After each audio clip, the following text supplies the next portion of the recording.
Hi guys! Yan, kain tayo. May rice tayo. Yan, kunti lang yung rice ko. And then yan, meron tayong sausawan galing sa McDonald's. Inuuwi natin yan guys kasi sayang. Tinatapon lang din nila pag hindi natin yan nagamit. Para at least magagamitin tayo yan. Kaya may pares itong aking chicken.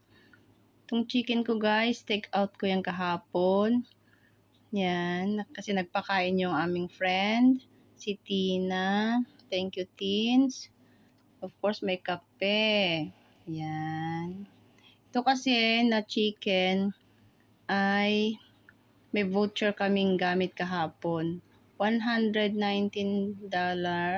Pero 6 na yung chicken.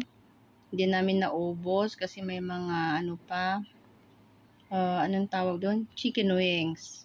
Tapos may egg tart pa siya guys. And the rice also. Kaya yan, inuwi natin. Nag-uwi ako ng 2. Ito lang isa muna ang aking ulam ngayong lunch. Yung isa, mamayang hapon na, di ba? O di nakasave na tayo kasi wala tayong ulam lagi. Kaya thank you sa sponsor. God bless. Yan. Kahit konti lang yung aking rice, guys. Kasi malaki yung chicken. Malaman yan, guys.